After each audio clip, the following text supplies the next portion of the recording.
वंदे मातरम दोस्तों। मैं प्रतीक शेखर सिन्हा आप सभी का मेरे यूट्यूब चैनल सिन्हा जीएस में स्वागत करता हूँ।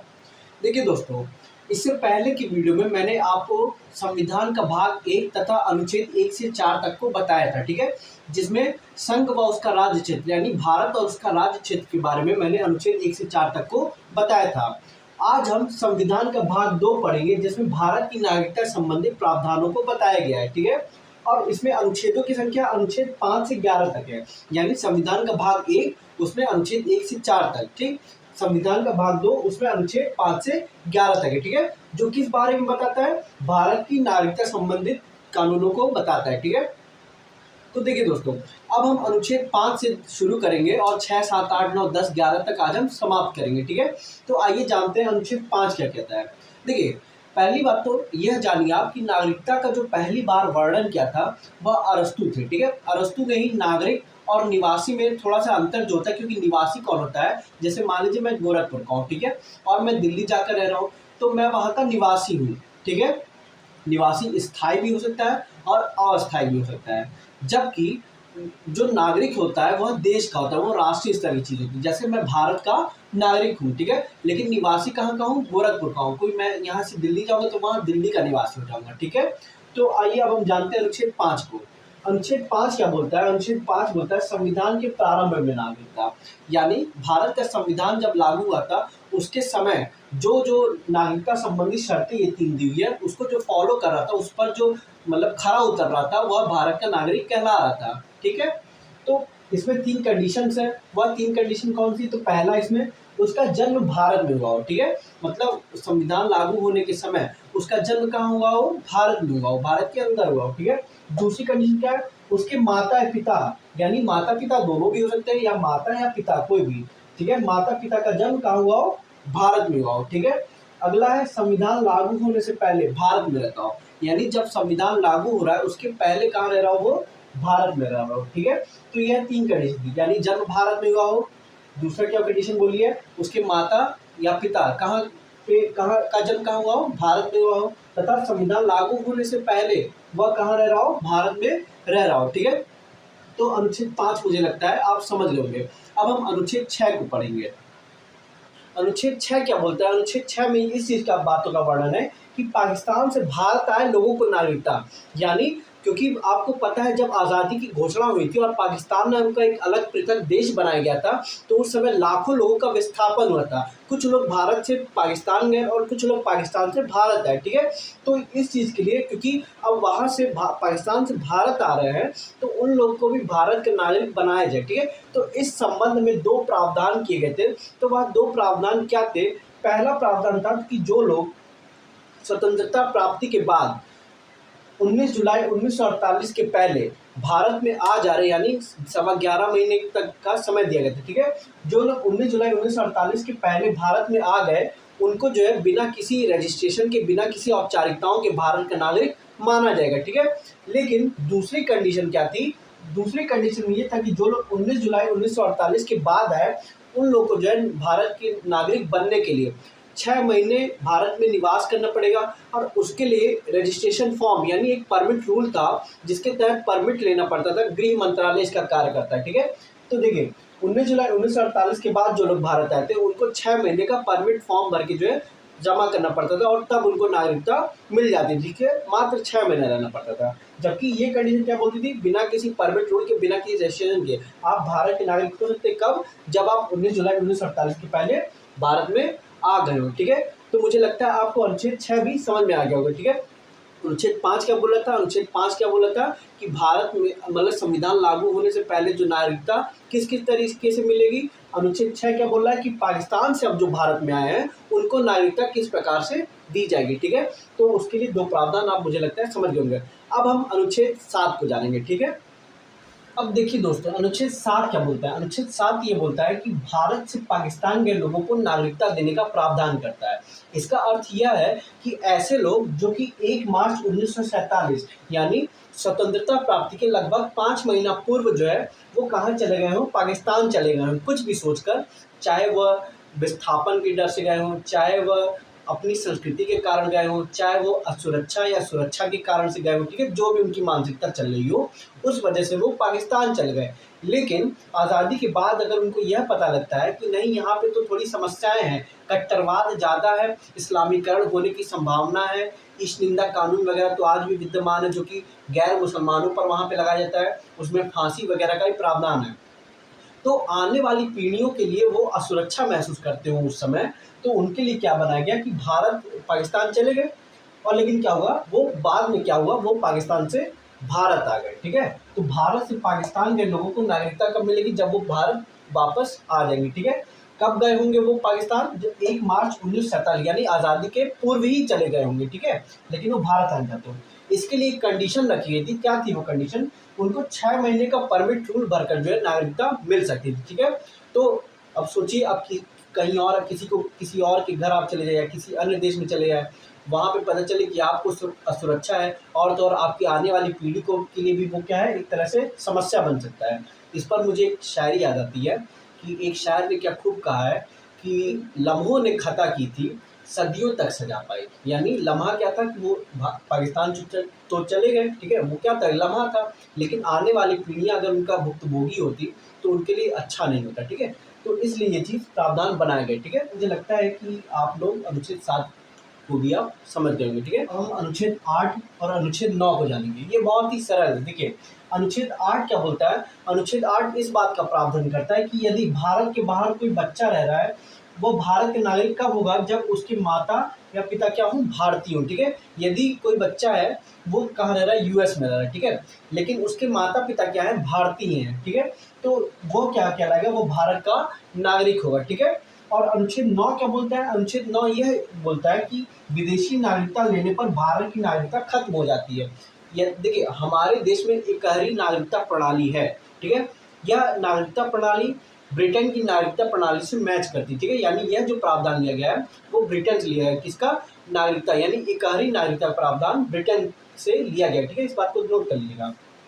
अनुच्छेद 9 इस बात का भी प्रावधान करता है कि यदि कोई व्यक्ति भारत का है लेकिन वह यूएस चला जाता है और वहाँ की किसी महिला शादी कर लेता है मान लीजिए, तो वह क्या हो जाएगा, वो वहाँ का नागरिक हो जाता है, ठीक है, वहाँ के नियम के हिसाब से। लेकिन यदि वो यूएस का नागरिक हो गया तो वह भारत का नागरिक नहीं माना जाएगा। आया समझ में आपको।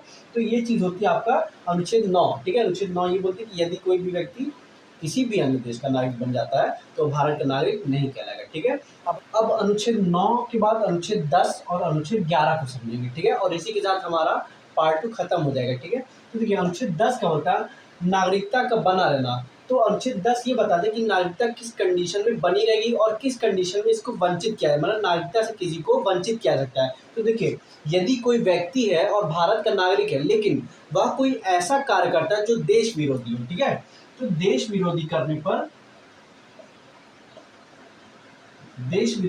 पर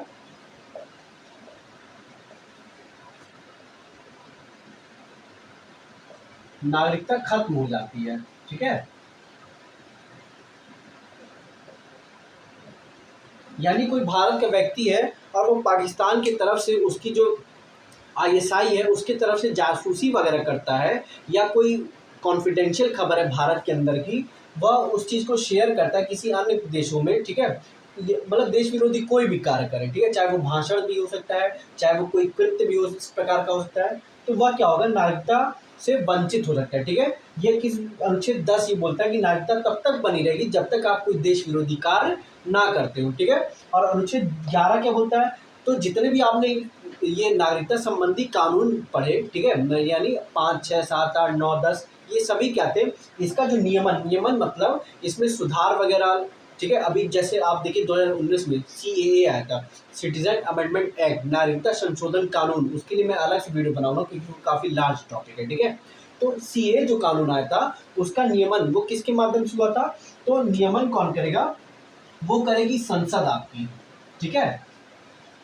और संसद में भी जो इस चीज़ का ड्राफ्ट वगैरह तैयार करे, क्योंकि संसद में जो भी प्रस्ताव आते हैं तो उसका ड्राफ्ट होता है ना। ड्राफ्ट मतलब ये होता है कि उसका रूपरेखा किस प्रकार से होगी, उनमें किन किन बातों का वर्णन रहेगा तथा कौन सी बात किस तरह से लिखी जाएगी, ये सब ड्राफ्ट कहलाता है, प्रारूप जिसको बोलते हैं, ठीक है। तो संसद के द्वारा तो होगा नियमन, लेकिन कौन सा मंत्रालय इसका नियमन करवाएगा संसद के माध्यम से, तो वो होता है आपका MHA। मैं शॉर्ट में लिखता हूँ MHA का फुल फॉर्म क्या होता है? मिनिस्ट्री ऑफ होम अफेयर्स, जिसको होम मिनिस्ट्री साधारण भाषा में हम लोग होम मिनिस्ट्री बोलते हैं, और ऐसे जो है MHA भी लिख सकते हैं, मिनिस्ट्री ऑफ होम अफेयर्स, गृह मंत्रालय, हिंदी में इसको गृह मंत्रालय। तो गृह मंत्रालय जो है नागरिकता संबंधी जितने भी कानून और प्रावधान है उसमें सुधार वगैरह करवाता रहता है, उसमें संशोधन करवाता है, बदलाव करवाता है, मतलब जो भी उनको इसमें लगता है कि इन परिस्थिति के अनुसार इसमें सुधार करना आवश्यक होता है, वो सब संसद के माध्यम से गृह मंत्रालय करवाता है। ठीक है, तो मुझे लगता है आपको संविधान का भाग 2 समझ में आ गया होगा, जो भारत की नागरिकता के संबंधी जितने भी कानून है उन बातों का वर्णन करता है। ठीक है, अब देखिए दोस्तों, स्वतंत्रता प्राप्ति के बाद और संविधान के लागू होने के बाद जो नागरिकता अधिनियम आया वो 1955 का था। ठीक है, यह नागरिकता अधिनियम 1955 क्यों इतना महत्वपूर्ण है? क्योंकि इससे पहले के जो नागरिकता संबंधी कानून थे वह आज़ादी के समय जो है, स्वतंत्रता प्राप्ति के समय जो इतना भारी उथल पुथल मचा था उसको ध्यान में रखते हुए बनाए गए थे। ठीक है, लेकिन ये जो नागरिकता अधिनियम है ये काफ़ी महत्वपूर्ण है, वर्तमान समय में ये नियम वगैरह लागू है। ठीक है, तो देखिए, नागरिकता अधिनियम में अभी तक कुल 5 बार संशोधन हो चुका है। संशोधन यानी संशोधन को इंग्लिश में अमेंडमेंट बोलते हैं। ठीक है, कॉन्स्टिट्यूशनल लैंग्वेज में, पॉलिटी की लैंग्वेज में इसको अमेंडमेंट बोला जाता है। ठीक है, संशोधन को पहला संविधान संशोधन 1986 में हुआ था, दूसरा 1992 में, फिर 2003, 2005 और अंतिम वाला 2015 में। जो नागरिकता संशोधन अधिनियम CAA था वो थोड़ा सा अलग टॉपिक है। ठीक है, वो इसमें शामिल नहीं किया जाता है। ठीक, देखिए, यह नागरिकता अधिनियम 1955 जो था वह 5 प्रकार से नागरिकता देता है। ठीक है, यानी 5 प्रकार से भारत की नागरिकता को स्वीकार करता है। किस किस आधार पे? तो पहला है जन्म के आधार पर। देखिए, यदि किसी का जन्म भारत में हुआ हो तो भारत का नागरिक कहलाएगा, लेकिन इसमें एक त्रुटि थी, एक गलती थी। क्या गलती थी? गलती यह थी कि यदि मान लीजिए कोई व्यक्ति है वो जो इंग्लैंड का कोई व्यक्ति है जो भारत घूमने आया है। ठीक है, लेकिन होता क्या है कि उसका बेबी जो है यहीं बॉर्न हो जाता है, तो बेबी उसका अगर यहीं बॉर्न हो जाएगा तो वह यहाँ का नागरिक कहला सकता था। ठीक है, तो इसकी जो समस्या थी ये बहुत थोड़ा सा समस्या वाली बात थी। ठीक है, और इसमें जो संशोधन होता है वो 1986 में होता है आया में, और यही जो पहला वाला था वो यही वाला था। ठीक है, तो इसमें क्या कहा गया है कि जन्म के आधार पर तो होगा लेकिन उसके माता या पिता कोई भारतीय होने चाहिए। ठीक है, तो संशोधन के बाद इसमें क्या कहा गया कि माता या पिता में से कोई भारतीय होना जरूरी होता है। ठीक, अगला है वंश के आधार पर। यदि संविधान के लागू होने के बाद, ठीक है, यदि उनके किसी कोई संतान है, ठीक है, और उसके माता पिता जो है कभी ना कभी भारतीय रहे होंगे तो उसको भी भारत की नागरिकता मिल सकती है।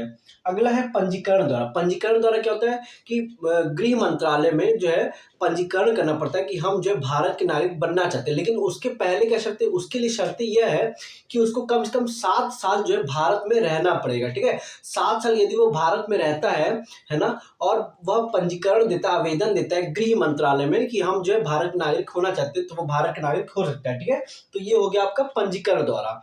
अगला है चौथा आपका देशीकरण। देशीकरण मतलब क्या होता है कि जैसे मान लीजिए आपका, मैं एग्जांपल लेता हूँ, अदनाम सामी थे। ठीक है, अदनाम सामी पाकिस्तान के नागरिक थे लेकिन वो भारत आ गए। ठीक है, भारत उनको काफ़ी अच्छा लगा, यहाँ की विविधता से काफ़ी इम्प्रेस्ड हुए वो, और अन्य भी कई कारण होंगे, वह भारत के नागरिक बनना चाहते थे। तो उन्होंने गृह मंत्रालय में आवेदन किया।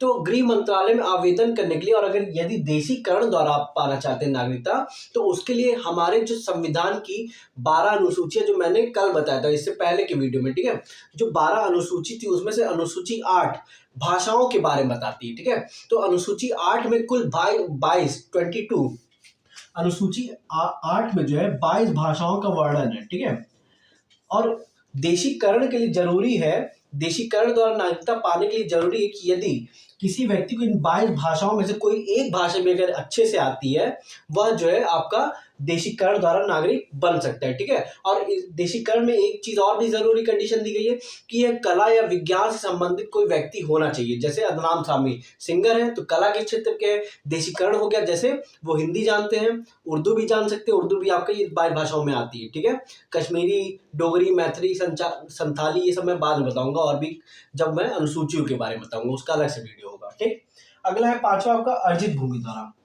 अर्जित भूमि के आधार पर इसका सबसे बेहतर एग्जाम्पल है, जब मैं आपको जो है संविधान का भाग 1 पढ़ा रहा था तो उस समय सिक्किम के बारे में मैंने बताया था कि अर्जित क्षेत्र का प्रावधान किया गया हमारे संविधान में कि यदि बाद में कोई राज्य हमारे देश में आकर मिलता है तो उसके जो नागरिक होंगे वह अब अन्य देश के तो रहेंगे नहीं, वो अब हमारे देश के नागरिक कहलाएंगे। ठीक है, इसका सबसे अच्छा उदाहरण क्या होता है आपका सिक्किम।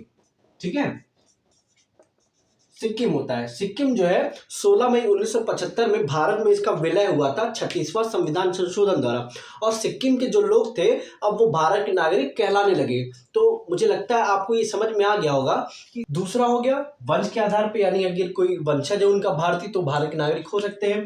तीसरा हो गया पंजीकरण द्वारा, गृह मंत्रालय में पंजीकरण देना पड़ता है और 7 वर्ष रहना जरूरी है भारत में। चौथा हो गया देशीकरण द्वारा, कोई भारत की भाषा को जानिए, 22 भाषाओं में से किसी एक भी भाषा को जानिए तो आप, और कला या विज्ञान के क्षेत्र में हो तो आप देशीकरण द्वारा भारत के नागरिक हो सकते हैं।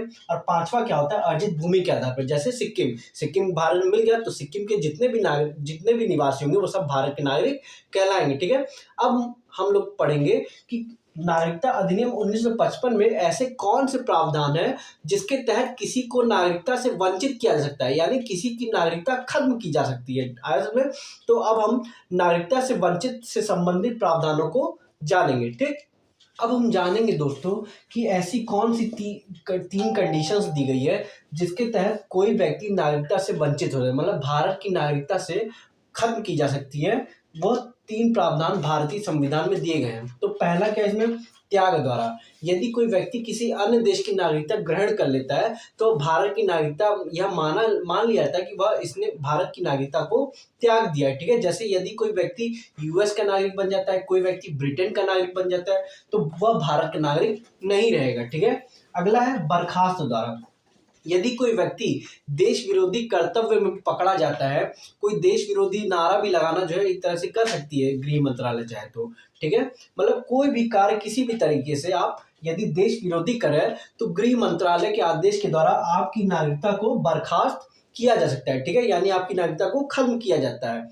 तीसरा क्या प्रावधान है, नियमों के उल्लंघन पर, जैसे यह नियम होता है कि भारत के नागरिक रहने के लिए 7 वर्ष जो है भारत का निवासी होना चाहिए, और जो दस्तावेज वगैरह लगाए जा रहे हैं वो दस्तावेज एकदम सही होने चाहिए। लेकिन होता क्या है कि कभी कभी दस्तावेज गलत हो जाते हैं, फर्जी दस्तावेज भी बना देते हैं लोग। ठीक है, और 7 वर्ष नहीं रहता है भारत में तो वह भारत का नागरिक नहीं माना जाएगा। उसकी जो अगर वो अप्लाई किया होगा गृह मंत्रालय में तो उसको एप्लीकेबल नहीं माना जाएगा इस चीज के लिए। तो मुझे लगता है आपको यह भी समझ में आ गया होगा कि कौन सी ऐसी कंडीशंस है जिसके तहत किसी को नागरिकता से वंचित किया जा सकता है।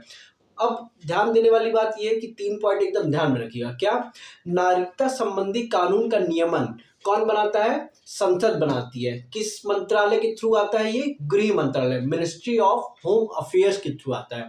दूसरी चीज, नागरिकता संबंधी कानून हमारा किस देश से लिया गया है, ब्रिटेन के कानून से लिया गया है। ठीक है, यानी ब्रिटेन में भी इकहरी नागरिकता प्रणाली है, यानी ओनली वन सिटीजन, मतलब वन जो है सिटीजन वहां का रहेगा, वहां का नागरिक केवल वहीं का ही नागरिक कहलाएगा। उसी तरह भारत में भी भारत का नागरिक केवल भारत का ही नागरिक कहलाएगा। ठीक, अगला है जैसे यूएस में मैंने बताया था कि जो स्टेट्स बटे हुए हैं, पहले वीडियो में मैंने बताया था कि स्टेट्स में बटा हुआ है, हर स्टेट की नागरिकता अपनी अलग होती है, लेकिन भारत की नागरिकता केवल भारत की ही नागरिकता कहलाती है। वह यूपी की नागरिकता नहीं कहलाएगी, ना ही वो इंडिया की नागरिकता, मतलब इंडिया की नागरिकता कहलाएगी, यूपी की नागरिकता अलग नहीं होगी उससे। ठीक, और तीसरी चीज क्या है कि नागरिकता संशोधन जो पहली बार हुआ था वो कब हुआ था, 1986 में। ठीक है, तो मुझे लगता है कि नागरिकता संबंधी जितने भी चीजें हैं मैंने आपको बता दिया है। अगर मेरा वीडियो आपको अच्छा लगा हो तो कृपया लाइक, शेयर, सब्सक्राइब जरूर कीजिएगा। यदि इसमें कुछ त्रुटि हो तो वो भी कमेंट बॉक्स में जरूर आप लिखिएगा। ठीक है, और इसमें धीरे धीरे सुधार वगैरह किए जाएंगे। धन्यवाद।